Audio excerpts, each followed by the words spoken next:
ఏమన్నా చెప్తావా తెలంగాణ ప్రాంత బిడ్డలు, తెలంగాణ ప్రాంత ప్రజలు? ప్రధానంగా నేను ఈరోజు ఇక్కడ రావడానికి కారణం ఎవరికి సపోర్ట్ ఇస్తారు. ప్రధానంగా సోషల్ మీడియాకి సంబంధించి యూట్యూబర్స్కి ఒకటే వాళ్ళ పక్షాన్ని నిలబడే గొంతుకోకలు కావాలని కోరుకున్నాం. ప్రధానంగా చాలామంది ఉన్నారు, వాళ్ళు ఉండి కొట్లాడారు కానీ వాళ్ళు నిలబడ్డారు. ఈరోజు రంజిత్ అన్న నిలబడ్డాడు. 100% పూర్తిగా రంజిత్ అన్నకు మద్దతు తెలుపుతున్నాం. రంజిత్ అన్న వెంటనే కంపల్సరీ ఈ డిమాండ్ తీర్చేంత వరకు మేము నిలబడతాం.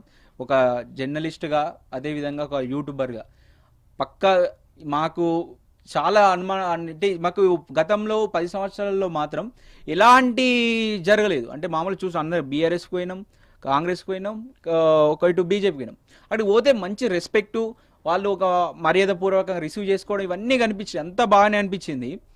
కానీ ఆ బీఆర్ఎస్ అంతా ఎంత నెగిటివ్ చేసినామంటే ఇంకా నెగిటివ్ మీన్స్ జనాల సమస్యలు వినిపించాం. జనం నుంచి ఏం మాట్లాడుకుంటారు, వాళ్ళ ఏమనుకుంటారు అని చెప్పేసి జనం ముందుకు తీసుకుపోయినాం. జనం మధ్యలో పెట్టినాం. ఇంకా డిసిషన్స్ వాళ్ళు తీసుకున్నారు, వాళ్ళ చూసారు డిసిషన్ ఎలా ఉంది. అంతా చేస్తుంటే కూడా కేసీఆర్ పెద్ద ఎత్తున ఈ జర్నలిస్ట్లను తొక్కాలి, లేకపోతే ఇంకేదో చేయాలని మాత్రం పెద్దగా ఆలోచించలేదు. చేసుకొని తీయని వాళ్ళంతలో వాళ్ళు చేయని, ప్రజా సమస్యలు కూడా వినిపించాలి కదా అనే ఉద్దేశం, ఏదో ఉద్దేశంతో మాత్రం కేసీఆర్ అయితే మమ్మల్ని అయితే ఎప్పుడు టచ్ చేయలేదు. మాకు కావాల్సినటువంటి రెస్పెక్ట్ ఇచ్చారు, ఎక్కడ పోయినా మమ్మల్ని మంచిగా ట్రీట్ చేశారు. కానీ ఈ మధ్యలో ఈ ప్రభుత్వం వచ్చినాక నిన్న చూస్తూ ఉంటే అక్కడ బల్గంపేట దాకా గర్భిణి ఒక స్త్రీ రిపోర్టరు ఆమె మాట్లాడుతూ ఉంటే ఆమెను ఒక ఎస్ఐ ఇష్టం ఉన్నట్టు మాట్లాడడం, ఆమెను ఒక గర్భిణి అని చూడకుండా కూడా ఇష్టం నూకేయడం, అదొక సంఘటన. అయితే అక్కడ గాంధీ దగ్గర ఒక సంఘటన, రాములు నాయక్ అక్కడ దీక్ష చేస్తూ ఉంటే పోయి అక్కడ ఉంటే ఒక జర్నలిస్టు, వీడియో జర్నలిస్టు కెమెరా గుంజుకున్నారు. నిన్న చూస్తూ ఉంటే కొట్టడం జరిగింది. అంటే నిన్న ఒక ఎస్ఐ మాట్లాడుతూ ఉంటే ఎస్ఐ మాట్లాడింది ఒక ఎట్లా అనిపిస్తుందంటే, మీకు పని పాట లేదా, మీరు ఎందుకు చేస్తున్నారు, ఇట్లా ఎందుకు చేస్తున్నాము? ఈరోజు మాకు పని పాట లేక జర్నలిజంలోకి రాలేదు. మాకు ఒక విజన్ తోటి ఒక ఏదో అంటాం చూడు, ఇప్పుడు మాకు ఉద్యోగాలు లేకనో, ఉద్యోగాలు చేయలేకనో, మాకు ఉద్యోగాలు తెచ్చుకోలేకనో మేము జర్నలిజంలోకి రాలేదు. మేము మాలంటే వాళ్ళు చాలామంది సాఫ్ట్వేర్ జాబ్ను వదులుకొని కూడా జర్నలిజంలోకి వచ్చి పనిచేస్తూ ఉన్నారు. ఎందుకోసం పనిచేస్తామంటే, నేను ఒక ఫీల్డ్కి పోయినప్పుడు నా ఎక్స్పీరియన్స్తో నేను చెప్తున్నాను, ఫీల్డ్కి పోయినప్పుడు ఒక సమస్యని వివరిస్తే వాళ్ళ సమస్య తీరితే, ఆ సమస్య తీరిన వాళ్ళు ఫోన్ చేసి మనకు చెప్తూ ఉంటే ఆ సంతోషం, ఒక సంతోషం వస్తుంది అన్న. పోయినప్పుడు చాలా మందిని చూసి ఉంటారు మీరు, వాళ్ళ సమస్యను తీర్చినప్పుడు ఒక సంతోషం, వాళ్ళు సంతోషం, అన్న బాగా చేసిరన్న, నా సమస్య తీరిందన్న, మంచిగా చెప్తుంటే చాలా సంతోషం అనిపిస్తుంది. ఆ సంతోషం ముందు మనం ఎన్ని కోట్లు సంపాదించినా వేస్ట్, ఎంత వేరే వేరే జాబులు చేసినా వేస్ట్ అనిపిస్తుంది. ఇది కదా కావాల్సింది అనిపిస్తుంది. ఇలాంటి దానికోసం మేము ఈరోజు జర్నలిజంకి వచ్చి నాలాంటి వాళ్ళు చాలా మంది ఉన్నారు, పెద్ద పెద్ద జాబులు చేసుకోవచ్చు, అన్ని పక్కన పెట్టి ఈరోజు జనం సమస్య వినిపించాలని చెప్పేసి చిన్న చిన్న యూట్యూబ్ ఛానల్ పెట్టుకొని నడుపుకునే వాళ్ళు చాలా మంది ఉన్నారు. ఈరోజు మాకు డబ్బులు కోసమని కాదు, లేకపోతే జాబులు లేక ఈరోజు చాలా కొందరు మాట్లాడే కామెంట్స్ చూస్తూ ఉంటే బాగా అనిపిస్తూ ఉంటుంది. జాబులు లేక వీళ్ళకి ఏది లేక వచ్చి ఈరోజు మాట్లాడుతున్నారు అని చెప్పేసి మాట్లాడుతూ ఉంటారు. మాకు ఏది లేక కాదు, మాకు ఒక విజన్తో వచ్చినాము, ప్రశ్నించాలి, ప్రభుత్వాన్ని ప్రశ్నించాలి. జనం ఒక సమస్య తీర్చినప్పుడు మాకు ఒక సంతోషం వస్తుంది, వాళ్ళ సమస్యను తీరినప్పుడు ఆ సాటిస్ఫాక్షన్. మా దగ్గర పెద్ద పెద్దోళ్ళు ఎవడో పైసలు ఉన్నాడో వాడు వీడు రాదు సమస్యల కోసం. మా దగ్గరకు వచ్చేది సాధారణ జనాలు, వాళ్ళ గోస ఎవడు పట్టించుకోకుండా, అటు ప్రభుత్వం పట్టించుకోక, ఇటు పోలీసులు పట్టించుకోక, ఇటు ఎవరు రాజకీయ నాయకులు పట్టించుకోక, ఎవరు పట్టించుకోలేని స్థితిలో ఉన్నటువంటి వాళ్ళు ఈరోజు మా దగ్గరికి వస్తారు, వాళ్ళ సమస్యను వినిపిస్తారు. వాళ్ళ దగ్గరికి అప్పుడు జనాల్లోకి తీసుకుపోయినప్పుడు అప్పుడు ప్రభుత్వం స్పందిస్తుంది, అందరు స్పందిస్తారు. మా దగ్గరికి వచ్చినాక వాళ్ళ వాయిస్ వినిపించే ప్రయత్నమే చేస్తున్నాం తప్ప మేము మా స్వభావాల కోసము మనం సంపాదించుకోవడానికి మాకు అవసరమే లేదు. మాలాంటి వాళ్ళకు అలాంటి ఆలోచన కూడా లేదు. రంజిత్ అన్న కూడా చాలా రోజుల నుంచి కొట్లాడిండు. 100% మేము ప్రభుత్వం ఉండి ఏది ఉంటే ఆ ప్రభుత్వం మీద కొట్లాడడానికి ఫస్ట్ ప్రయారిటీ ఇస్తాం.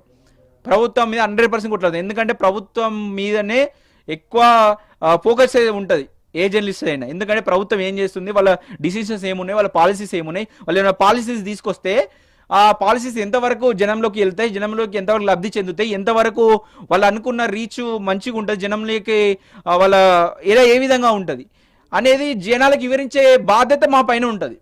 అది నష్టమా సమాజానికి చేయడం అని చెప్పేసి ఇన్ని బాధ్యతలు ఉన్నప్పుడు, జనంలోకి తీసుకుపోయే బాధ్యత ఉన్నప్పుడు, మీరు ప్రభుత్వాన్ని ప్రశ్నించినప్పుడు ప్రతిపక్షంలో ఏ పార్టీ ఉంటే ఆ పార్టీ వాళ్ళని, గతంలో మరి కాంగ్రెస్ వల్లే ఎంతమంది బైట్స్ వేయలేదు, మేము ఎంతమందికి సపోర్ట్గా వేయలేదు, ఎంతమందికి వాళ్ళను మాట్లాడిపియలేదు, ఎంతమంది కాంగ్రెస్ వాళ్ళు మా ధర్నాలు చేస్తుంటే వాళ్ళకి సపోర్ట్గా మేము మాట్లాడలేదు.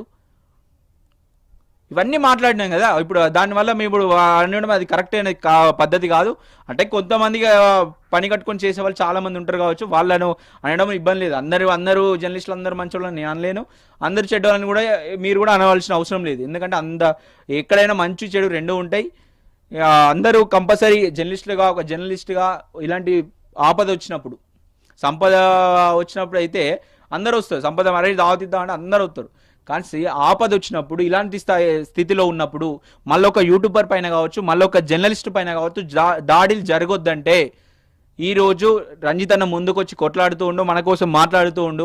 వచ్చినప్పుడు మనం అందరం ఒక జర్నలిస్ట్గా మీరు ఏ సంస్థలైనా పనిచేయచ్చు. 100% ఒక సంస్థలో పనిచేసేటప్పుడు వాళ్ళ ప్రెజర్ ఉంటుంది ఎక్కడ వాళ్ళ యాజమాన్యం నుంచి. ఎందుకంటే యాజమాన్యం అంతా ఒక పార్టీకి సంబంధించినటువంటి చైర్మన్, వీళ్ళంతా ఏదో పార్టీకి సంబంధించినటువంటి లీడర్లే ఉన్నారు నాకు తెలిసినంత వరకు అయితే.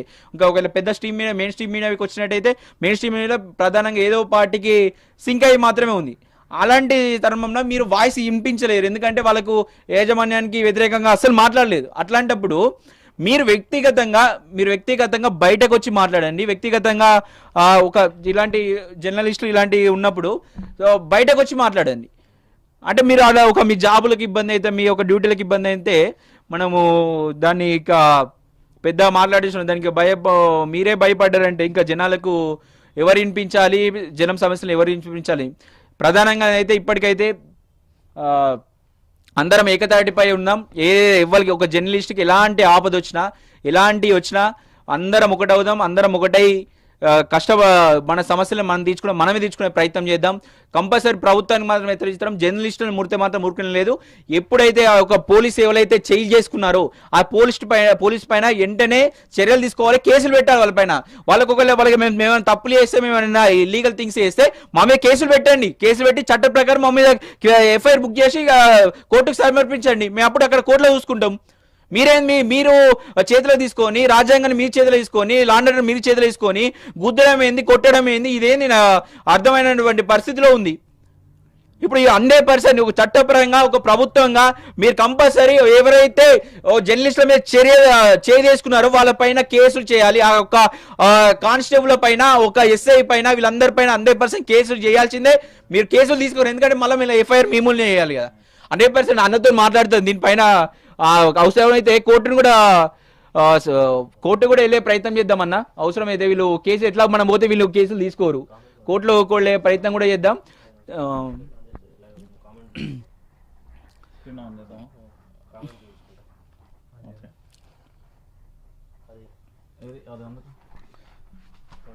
ఇది ఎక్కడన్నది ఎడ్ సైట్ ఉండని